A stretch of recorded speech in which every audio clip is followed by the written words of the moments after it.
E aí pessoal, tudo bem com vocês?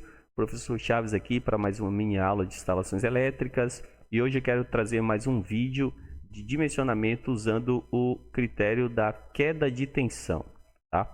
É importante lembrar o seguinte, que para fazer dimensionamento correto dos condutores, devemos observar todos os critérios da queda de tensão, o da capacidade de condução de corrente, com o fator de correção da temperatura e do agrupamento, e também a seção mínima permitida para aquele tipo de circuito, né? Iluminação, tomadas e tal.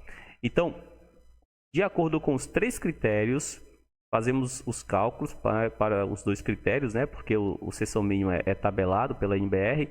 E aí, o critério que solicitar uma seção transversal maior, esse será o condutor, né? A seção adotada para o circuito. Outra ressalva é que nós já temos um vídeo de queda de tensão, né? Cálculo de queda de tensão, porém utilizando o método da tabela do fabricante dos cabos. Esse aqui nós vamos utilizar o método da fórmula direta para achar o dimensionamento da seção do condutor. Dito isso, vamos para um exemplozinho aqui básico.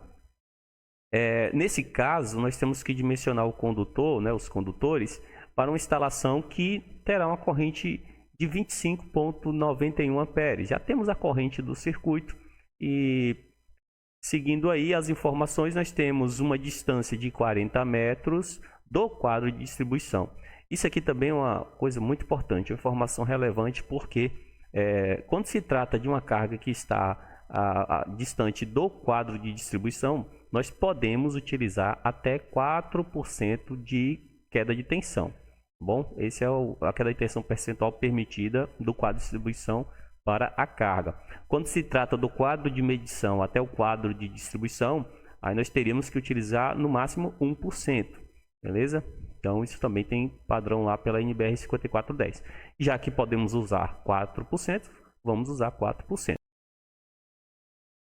A tensão nominal do circuito é 220 e o circuito é monofásico.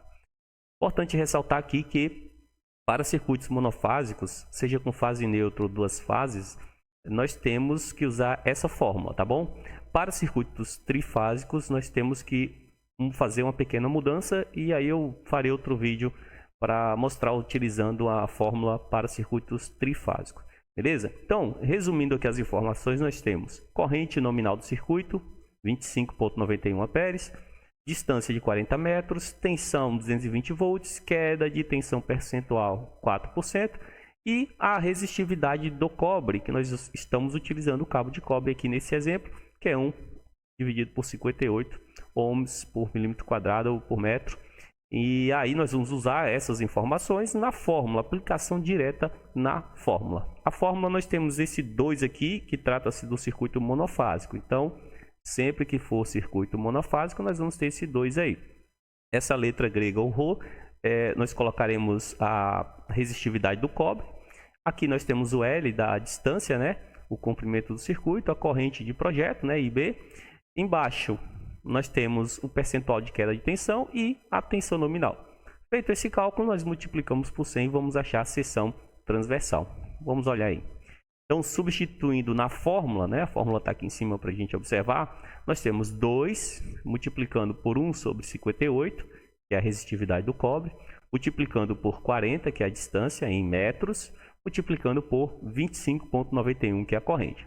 Fazemos essa multiplicação e aqui é sempre importante, pessoal, fazer essa divisão aqui primeiro, né? Se você estiver utilizando a calculadora científica, coloca aí entre parênteses durante o processo que vai dar certo sem alterar a ordem dos fatores, que nesse caso aqui pode alterar o resultado. Então, obtido esse resultado aqui de cima, vamos dividir pelo resultado de 4 vezes 220, bom? E no final multiplicar por 100. Observem, fazendo essa primeira parte de cima, nós temos 35,738. Embaixo, né, 4 vezes 220, nós temos 880.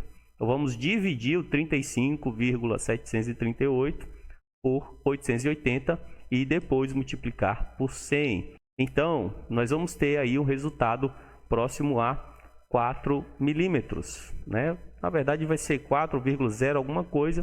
E sempre nós vamos buscar aí na tabela lá da NBR 5410 a seção nominal do condutor comercial, mais próxima do valor que nós achamos. Então imagina que no cálculo deu 3,5, não existe seção de condutor, comercialmente falando, de 3,5 milímetros. Então vamos usar a maior, né, logo após aquele valor, que seria 4 milímetros. Se fosse o resultado lá 2,2, utilizaríamos o de 2,5, que é a seção comercial mais próxima daquele valor, né, sempre buscando a maior, né? Tá bom? Então fica aí essa dica. É interessante que vocês treinem, é interessante que vocês pratiquem, mudem os valores de corrente, de distância, de tensão, para vocês treinarem. E qualquer coisa, coloca aí nos comentários. Desde já agradeço a atenção de vocês. Peço para curtir, compartilhar o vídeo, ajude a divulgar o nosso canal. E no mais, muito obrigado. Até o próximo vídeo.